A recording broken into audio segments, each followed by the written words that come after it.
Muy buenas noches, amigos. Bienvenidos a su programa Claro y Oscuro. Hoy con contenido bastante interesante. Nada mejor que dialogar sobre los problemas de un país con los actores sociales políticos de su país. Yo creo en aquel espíritu de cooperación. Creo que la sociedad ha crecido mucho más en los procesos de cooperación que en la adversidad. Hoy tenemos a Matt Clean Michel, cariñosamente Marcos Michel. Bienvenido, Marcos Michel. Hay que ver que Marcos Michel es una persona bastante preparada, es un intelectual, es licenciado en teología, estudió administración de empresas y es un asesor. Ha participado como asesor en diversos países, tanto en República Dominicana, en Estados Unidos, en Canadá, en África. Realmente es una persona bastante importante porque vive viajando continuamente y queríamos dialogar sobre el tema de Haití específicamente con una persona como él. Bienvenidos Marcos. Gracias, estimado, por tenerme aquí. Un placer estar aquí en este canal tan prestigioso. Me siento honrado. Sí, gracias. Uno realmente cuestiona, Marcos, que uno ve que el activo más importante que una sociedad tiene siempre es el capital humano. Y no da pena, por ejemplo, de que la mayor parte de los países que son pobres es porque permiten o no le dan o no se dan las condiciones para que ese capital humano se quede dentro de sus países, produzcan riquezas, porque al fin y al cabo se van a otros países, producen riquezas, pero terminan enviando a sus países de origen menos de un 2%, en calidad de remesas, por ejemplo, menos de un 2% de lo que producen. Entonces realmente no es rentable para ese país pobre que ese capital humano calificado se vaya. Hay que ver que cuando Robert Goddard se fue de Alemania después de la Segunda Guerra Mundial, unos 500 investigadores científicos se fueron junto a Robert Goddard, y hay que ver que sin las ideas del desarrollo del cohete de Robert Goddard, el hombre no hubiese llegado a la luna. ¿Qué te parece eso ahí en cuanto a esa fuga de cerebro y estos países, por ejemplo, muchos países que terminan siendo pobres porque no le dan valor a lo más importante que es el capital humano? Exactamente, sí, es un caso bastante complejo, porque cuando un país invierte en lo que es la educación, entonces después esa fuga de un momento a otro viene siendo como un fenómeno o un evento. Es penoso. Haití también es un país que ha sufrido bastante esa situación.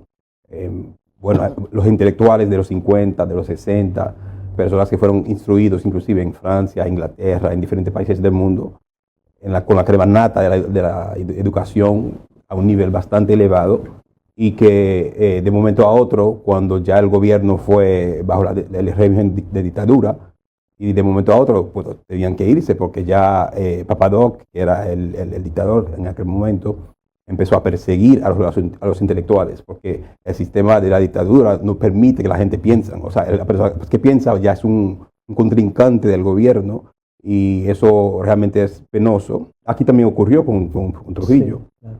Pero sí es un caso bastante lamentable, y tenemos que pensar ya en estos tiempos cómo evitar ese fenómeno, porque si sigue pasando, los países subdesarrollados seguirán siendo subdesarrollados, y el efecto de tener un país en vía de desarrollo quedará solamente en discursos, y en la manera práctica no va a ser algo real.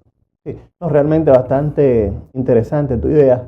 ¿Tú no crees que hay un tipo también de esclavitud y de sometimiento en aquellos sistemas que no son dictaduras, pero terminan siéndolo desde el punto de vista de que someten a la mayor parte de la población a ser pobres, porque los programas sociales, la mayor parte, están guiados a mantener, por ejemplo, una tarjeta de solidaridad, una tarjeta de supérate? Eso es someter al otro a ser pobre toda su vida, puesto que nada tú cambias lo que es el trasfondo social y la desigualdad de oportunidades. Es decir, los mantienes siendo pobres y heredan la pobreza. ¿Por qué? Porque si no cambias el trasfondo y la desigualdad, entonces el hijo termina siendo pobre. Entonces, estos sistemas y estos gobiernos populistas que van al Estado sin tener un proyecto de desarrollo, realmente son desastrosos para la mayor parte de la sociedad, porque es que realmente el pobre, decía Gandhi, cuando él hablaba de que la pobreza es la peor forma de esclavitud porque el pobre no cuestiona el porqué de su realidad. ¿Qué piensas de eso? Bueno, este renglón cae en lo que es la educación. La educación es la llave hacia el conocimiento, a conocer el mundo, el ambiente en el cual vivimos, el medio ambiente inclusive, y eso nos permite a nosotros como seres humanos entender lo que nos pasa, los fenómenos. Y acuérdese que la diferencia entre, cuando estamos hablando de ciencia, la diferencia entre el hombre, ¿verdad?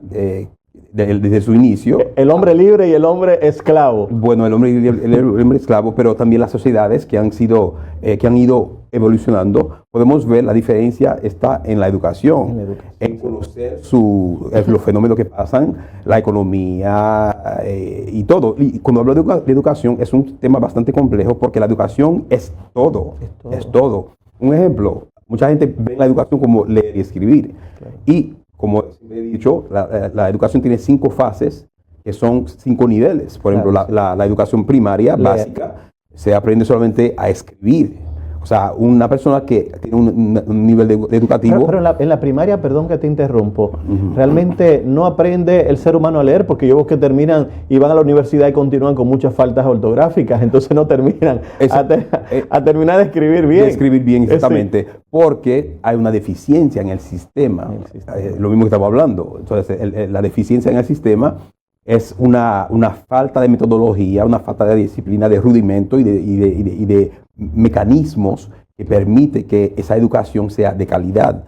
Es decir, que si una persona sale con lagunas en la primaria, que no sabe escribir bien, claro, entonces cuando llega a la secundaria, que es donde se aprende a leer, ¿verdad? Entonces no va a leer bien porque no sabe escribir. Entonces esa laguna se va arrastrando y cuando llega supuestamente a nivel universitario y ser, ¿verdad?, un profesional, con esa laguna, entonces no puede adaptarse a los sistemas del mundo, a los sistemas de informática, ciencia, investigación, muchísimas cosas que permiten que un país crezca para evitar esos problemas que pasan con dádivas. Entonces la corrupción entonces va a llegar. Como no puedo trabajar, no soy competitivo, entonces debo tener otros recursos que no son los normales o regulares. Entonces voy a tener recursos como la corrupción, que tiene tentáculos y se repercute en diferentes maneras de actuar. Utilizan la política como un mecanismo de crecimiento personal. Entonces lo adecuado es que la persona tenga algún tipo de desarrollo antes de interesarse por la política, porque la política es un servicio. La política tiene que ver con la protección de lo que es común, es decir, de lo que es cuidar lo que es el bien común, el interés general, el bienestar colectivo, la preservación de derechos que son fundamentales para que las personas se desarrollen. Si esos derechos que lo están colocados en la Constitución no se cumplen, entonces sencillamente las personas no se desarrollan. Si tú hablas de la educación y es tan interesante, pero ¿dónde entra el papel, por ejemplo, de lo que es el discernimiento, lo que es la interpretación de la realidad? Es una pregunta que la vamos a contestar en el próximo segmento. Amigos, seguimos con su programa Claro Oscuro. Hoy con nuestro querido amigo, asesor, consultor, teólogo, Marcos Michel. Y seguíamos hablando de la educación y de la incapacidad de interpretación de la realidad que tiene una gran parte de la población, que los hace convertirse en serviles voluntarios, como decía Friedrich Engels. Cuando Friedrich Engels hablaba de la política de una forma, pero decía que el servilismo voluntario no es parte de la política. Es decir, el servilismo voluntario lo que hace es que tú sigues a alguien que no tiene quizás aquella vocación de servicio, no está formado para ser un servidor público. Mira, igual, por ejemplo, lo que ocurre, tomando las palabras de Marcos, es decir, que nuestros legisladores, la mayor parte, no son formados como servidores públicos, y hay que ver en estos países que terminan siendo pobres porque la justicia también es disfrazada, la injusticia es disfrazada de justicia. Hay que ver que muchas veces en la Constitución tú dices, por ejemplo, un derecho fundamental que es el trabajo, está colocado como vamos a suponer, es un deber, es un derecho, es una función social del Estado garantizar el fomento de empleos dignos y bien remunerados, es decir, pero eso está en el papel. Ahora, ¿existen las leyes y las normas que hagan que eso se cumpla? Realmente no, es decir, es triste decirlo, y en sentido, continuando con la incapacidad de interpretación y con la educación, como bien habías dicho, Marcos, es decir, la educación es tan importante porque la riqueza de un país no se determina por la cantidad de dinero ni la cantidad de recursos, sino se determina por el nivel educativo de la persona. Cuando eres más educado, tienes mayor capacidad de competitividad, de innovación, por ejemplo, de competir en un mercado internacional con diferentes costos de producción. Es decir, la educación lo que te enseña a ser más fuerte. Lo contrario, ¿qué es lo que va a pasar si no tienes el desarrollo tecnológico adecuado porque no tienes el nivel de educación adecuada? ¿Qué ocurre? Son otros los que explotan tus recursos. Entonces, tradicionalmente el país termina siendo pobre porque el que tiene una mejor tecnología termina explotando tus recursos. ¿Qué te parece ese tema sobre la educación? Con relación a Haití, ¿qué porcentaje de los niños van porque hay un porcentaje de ustedes que por tradición yo sé que tienen acceso a un nivel de educación? Es decir, ¿qué porcentaje sería eso? Porque me imagino que la gran mayoría no tiene acceso. ¿Podrías tú aclararlo en cuanto a ese sentido? Bueno, en cuanto a acceso a educación, sí hay acceso a la educación. Ahora bien, el costo de la educación ha creado un meollo en cuanto a las personas que puedan estudiar. O sea, los padres muchas veces se quejan más por el alto costo de la educación y por eso no mandan a los hijos a una escuela de calidad donde puedan recibir la educación. Ahora bien, ha habido varias reformas en cuanto a esto. El gobierno haitiano desde los 80 está implementando reformas. Ahora bien, las reformas se han divulgado, se han implementado en parte porque cada vez que otro gobierno viene con otra fórmula. Entonces hay reformas que ha habido un poco de resultado, dándole más acceso en las zonas urbanas, las zonas rurales, pero como quiera, el acceso a la educación sí es algo que el gobierno haitiano ha divulgado y inclusive hay una reforma que se llama MUSBO. Es como una reforma que permite que la educación sea obligatoria. O sea, todos los niños deben ir obligatoriamente a la escuela, donde se da comida, se da transporte gratis para que puedan estudiar. O sea, cierto estímulo. Pero si realmente vemos, digo, en cierto sentido, datos del 2022, por ejemplo, habían cerca de 4.9 millones de ciudadanos haitianos que necesitaban ser asistidos. Entonces imagino que esa población, equivalente a un 43% en ese momento, no tenía acceso a la educación. Entonces, si realmente no se educan, y muchas veces, por ejemplo, hay que ver la institucionalidad y cómo ha ocurrido, cómo se ha asumido Haití en un proceso de crisis después de la muerte del expresidente Jovenel Moïse. Es decir, ¿qué ha pasado? La cantidad de muertos, es decir, el costo social que han tenido es muy grande. Claro, ¿qué tú podrías decir? Si habrá algún plan algún tipo de esperanza, es decir, ¿qué tú consideras que se podría hacer con relación a Haití? Bueno, hay dos vertientes en esa parte. Por ejemplo, la ONU, en combinación con el Banco Mundial, han hecho un llamado a la comunidad internacional para que puedan asistir en aliviar esa carga de la falta de presupuesto en cuanto al gobierno se refiere. Y creo que han llamado para que hayan una donación de $600 millones, creo, que la ONU va a auspiciar un renglón en la educación para que puedan asistir en ese sentido. El gobierno haitiano, ya sabemos que en un estado fallido por el momento, no pueden realmente ejecutar a cabalidad cualquier tipo de reforma que pueda haber, pero como quiera, hay esfuerzos que se está haciendo para asistir a la población en cuanto a la educación se refiere. Pero creo que habrá que ver qué va a pasar el año que viene, porque el gobierno emergente ahora, su objetivo es la elección.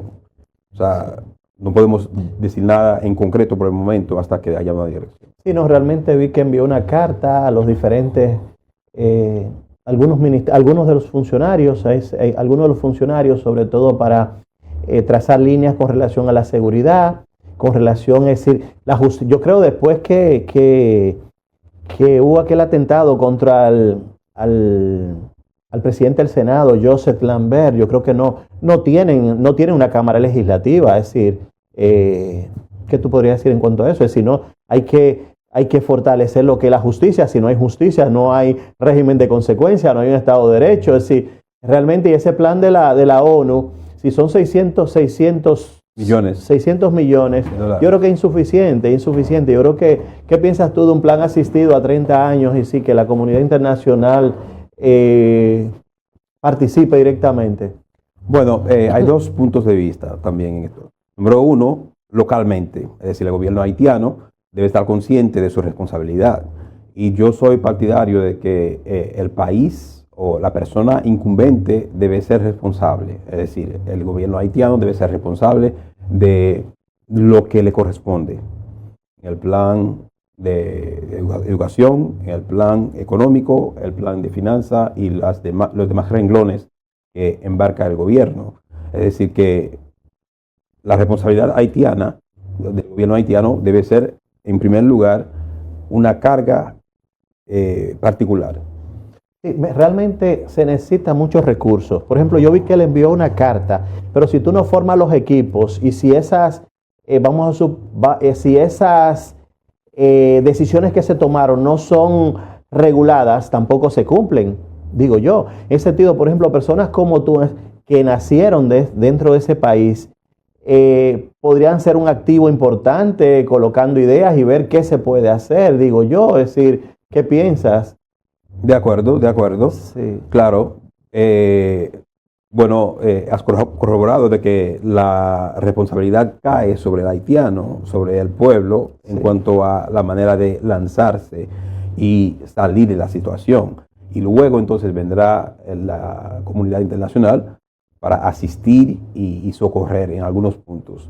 Y yo creo también, si se deja todo a la comunidad internacional, pues nada se va a arreglar en Haití. De acuerdo. Es decir, que muchas cosas tienen que ver del propio país de Haití. Hay que ver, por ejemplo, uno toma algunos ejemplos, la misma democracia china, en cierto sentido, cuando ellos publican, creo que en el 2021, se cumplieron 100 años de la fundación del Partido Comunista Chino, y esos 100 años publicaron su famoso libro blanco. Ese libro blanco tiene el título Democracia que funciona.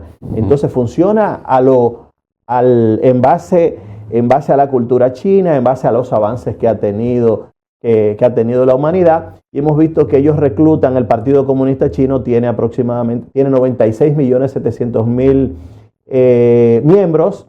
Ellos reclutan todos los estudiantes más brillantes de todas las universidades, y es una carrera política que tú la inicias hasta llegar, por ejemplo, desde las posiciones de base hasta llegar a lo que es el Politburó, puede durar 30 años. El mismo Xi Jinping tuvo que ser reeducado para entender lo que es la posición de ser esclavo o de ser campesino y de ser patrón, o por ejemplo ser el que dirige los medios, el dueño de los medios de producción. Cuando Carlos Mara amaba el capital, y él hablaba, por ejemplo, en algo se equivocó quizás en la dialéctica, porque quizás lo que más planteó fue en una relación de explotación patrón-obrero, es decir, relaciones de producción. Entonces realmente todo el proceso se dio en sociedades que eran campesinas. Hay que ver que en China llegaron a un momento que no tenían zapatos ni siquiera para el invierno, no tenían zapatos, estaba pasando cuando ocurrió la crisis de los gorriones, había una hambruna muy grande. Mao calculó de que cada gorrión era capaz de comerse una cantidad de granos, comenzaron a matar los gorriones, y que los mismos campesinos que estaban en grandes fincas, comenzaron ellos mismos a asumir la responsabilidad sabiendo que eso iba a tener un costo humano fuerte, ellos mismos asumieron la responsabilidad de dividir las tierras y comenzaron la competencia entre ellos, y así lograron aumentar su productividad. Pero ellos se dieron cuenta que una población creciendo de manera desordenada, no iban a poder cómo gestionar los recursos, cómo darle, por ejemplo, asistencia a todos los niños de que fuesen a la escuela, es decir, la gestión, la distribución. Entonces, en ese sentido, creemos importante que Haití tiene que tener una ley general de población, porque no puede seguir creciendo una población de manera desordenada, porque los recursos van a ser insuficientes. ¿Qué piensas tú en ese sentido? Bueno, sí, claro. El efecto chino es un fenómeno bastante complejo, pero a la vez los chinos son tan inteligentes que pudieron adaptarse al nuevo mundo, el mundo de la tecnología, de la ciencia, de los negocios, del emprendimiento, y han hecho una fusión bilateral entre lo que es la dictadura y por un lado la dictadura como sistema político, y aplicaron los mecanismos de la democracia en cuanto a producción se refiere, de libre acceso y darle participación a la clase productiva de los chinos. Es decir, que ellos hicieron una fusión bastante inteligente, pero claro, por el dinero. Y se ha visto realmente el crecimiento de China de una forma exorbitante. Pero en cuanto a Haití, el problema es lo siguiente, que la fusión económica intelectual, la fusión económica de negocios, la fusión económica de finanzas, por no tener la educación básica de crear mecanismos de servicios, entonces se ha quedado atrás.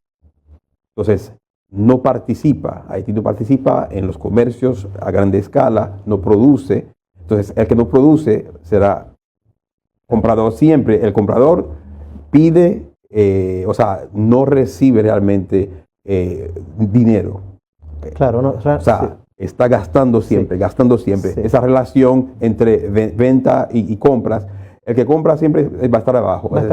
Sí, realmente es bastante interesante. Hay que ver, la riqueza se produce cuando eres capaz de producir bienes y servicios. Perfecto. La incapacidad de productividad de bienes y servicios entonces genera la pobreza. La pobreza. Amigos, continuando con su programa Claro Oscuro, y estábamos hablando de la educación y haciendo un tipo de analogía con relación a China. Hay que ver que, según expresa Marcos, que el mundo pudiera estar más avanzado, y realmente estamos totalmente de acuerdo. Hay que ver que Mao fue importante en un momento para China, pero realmente, si lo vemos desde el punto de vista de desarrollo tecnológico, quizás fue un atraso en cierto sentido. Hay que ver que cuando Mao muere, Deng Xiaoping estaba en el exilio, y al estar en el exilio se dio cuenta de que China realmente estaba atrasada. Es decir, todos los archivos eran rudimentarios, escritos. Entonces, ¿qué pasa? Bajo las negociaciones primero con Richard Nixon, es decir, sobre todo Henry Kissinger Henry Kissinger y Deng Xiaoping, es decir, y a través de Jimmy Carter, que era el presidente, se le dio acceso a China a tener acceso a la tecnología. Mao, hay que ver que había cerrado las universidades, y lo primero que Deng Xiaoping hizo fue que él consiguió ser nombrado como ministro de Educación. En el primer examen que dieron para entrar a la universidad, apenas un 1% de la población de los que se presentaron, apenas un 1% había podido aprobar los exámenes. Entonces, él se dio cuenta que realmente, desde el punto de vista educativo, estaban atrasados, y hay que ver lo que es China hoy en día es por la gran ayuda que Estados Unidos le dio. Hay que ver, de 1972, volvemos y repetimos, ellos comenzaron que tenían que controlar su población, porque entonces no había cómo gestionar, cómo distribuir los recursos de manera equitativa, y que esto fuese positivo para el desarrollo de la población. ¿Qué piensas sobre la educación en ese sentido? Con relación a Haití, sí, bueno, y el control del crecimiento poblacional. Perfecto. Bueno, tomando esa referencia de China, Haití en un momento cayó en ese mismo renglón con Duvalier, pero ya hoy día es diferente, porque ya Haití salió de un régimen de dictadura y ahora mismo está bueno, no está todavía en vía de desarrollo, pero claro, el control demográfico debe ser un elemento crítico para el gobierno haitiano. Es decir, ha habido diferentes campañas desde los 80. En los 80 hubo campañas fuertes que promulgaba el control natal y mecanismos también disponibles para la población para que puedan también adaptar esos mecanismos y que sean ejecutados. Pero digo yo, si la mayor parte de la población no tiene, porque realmente es un porcentaje bajo que tiene acceso, tú has dicho que la educación es costosa, a pesar de que hay planes del gobierno, pero no planes del gobierno para dar acceso a la mayor parte de la población y que sea obligatoria. Pero la mayor parte de las personas veo que no tienen ese acceso directo, entonces por lo tanto no tienen capacidad de interpretación, es decir, no producen bienes y servicios, no generan riqueza, no tienen autonomía, no tienen desarrollo, capacidad de suplirse todas sus necesidades básicas y lo que es la autorrealización como individuo, como persona. Es decir, que ese proceso de liberación realmente no se da. Entonces, si realmente no hay un control de la tasa de natalidad, es muy difícil, es decir, guiar un país por un sendero de desarrollo. Es lo que pienso, no sé cuál es tu idea. De acuerdo 100%, porque si un país no está siendo regulado por normas demográficas, estadísticas, políticas, que son los instrumentos que permite a cualquier país de perfilar hacia el avance o el progreso, pues va a ser difícil, realmente difícil gobernar. Y ha sido la consecuencia de esas faltas de política, de un sistema estadístico que regule realmente y controle para que haya un balance equitativo, ¿no?, en la sociedad y que también los recursos sean gerenciados apropiadamente en función a la demografía. No, y ustedes han tenido muy buenos presidentes, porque mira, ahí por ejemplo está el presidente René Preval, que fue elegido democráticamente, gobernó Haití en 2 ocasiones y realmente entregó el poder voluntariamente. Hay que ver que este momento de crisis, de caos, de falta de institucionalidad, si uno ve quiere algún tipo de salida para Haití, porque en el fondo lo mejor es que Haití se desarrolle como país y que no permita que sus riquezas sean explotadas por otros. Es decir, hay que ver este sistema de caos. ¿Habrá algún tipo de interés económico detrás para mantener esas bandas y que tienen control de la mayor parte de Haití como país? Sí, claro. Mira, ese fenómeno también se ha reproducido en diferentes países del mundo. Por ejemplo, Ruanda sufrió una vez ese tipo de situación donde realmente el gobierno fue fragmentado entre grupos de intereses y los mismos locales. El mismo problema ha pasado con Haití, donde hay un grupo de personas interesadas en que se mantenga así la corrupción y la falta de desarrollo en Haití, y no son personas patrióticos, o sea que no tienen intereses en cuanto al avance del país. Y por eso también hablamos de la educación, donde realmente los políticos deben dejar de ser peones de los grupos de intereses y que tomen su carácter como gobernantes y que hagan su parte y tomando los instrumentos de la política y del gobierno para gerenciar el pueblo como debe ser. Mira qué interesante esa idea. Tú sabes que lo que diferencia, por ejemplo, un empresario muchas veces de un país rico, a pesar que en países pobres también los hay, pero el empresario del país rico tradicionalmente es un patriota. Es un patriota que no solamente es rentista, es un patriota que sabe, que conoce la importancia de que los monopolios no son buenos para el bien común de todos. Es decir, mira cuando, por ejemplo,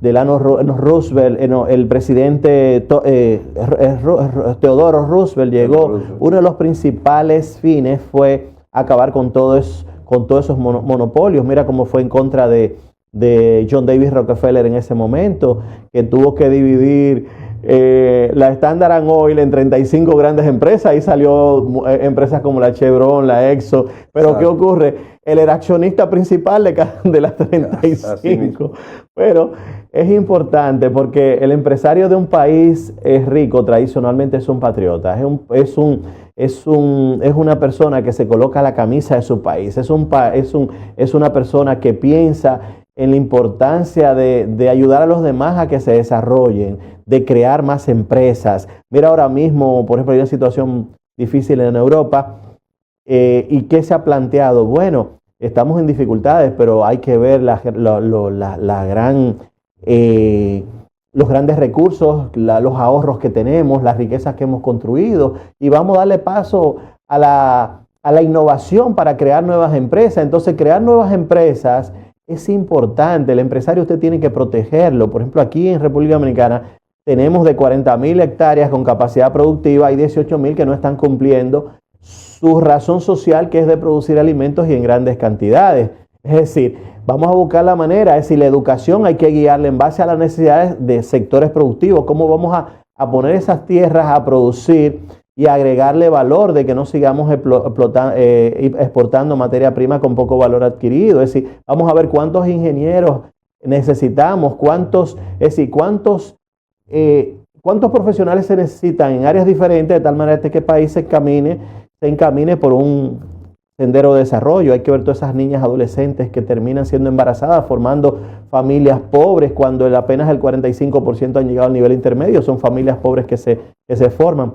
Bueno, realmente, Marcos, agradecemos la gentileza, la cortesía que has tenido. Realmente vemos que hemos pasado un momento tan agradable y volvemos a repetir que en los procesos de cooperación mutua se avanza mucho más. Correcto. Queremos para Haití un mejor desarrollo, queremos una sociedad que sea próspera. Hay que ver, hay grandes actores que ustedes han tenido, que han luchado por tanto proteger lo que es la soberanía de ambos países, como también contribuir al desarrollo de los dos.